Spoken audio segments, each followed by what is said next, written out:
Varbūt arī tu šajā līgo vakarā esi viens, tāpat kā es, pie jūras, mežā, mājās vai savās domās.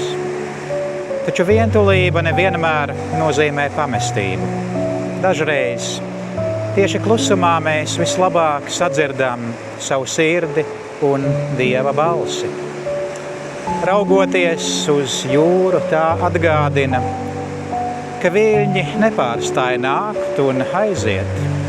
Arī dzīvē prieks un skumjas, satikšanās un šķiršanās nomaina cita citu. Bet ir kāds, kurš paliek vienmēr. Ja šovakar jūties vientuļš, zini, ka neesi viens. Dievs ir līdzās. Un kaut kur šajā pašā vakarā kāds cits raugās uz to pašu saulrietu un lūdz par mieru, par savu ģimeni, par Latviju un par visu pasauli. Lai kur tu šobrīd būtu, lielā draugu pulkā vai pavisam viens, neļauj savai sirdī zaudēt prieku.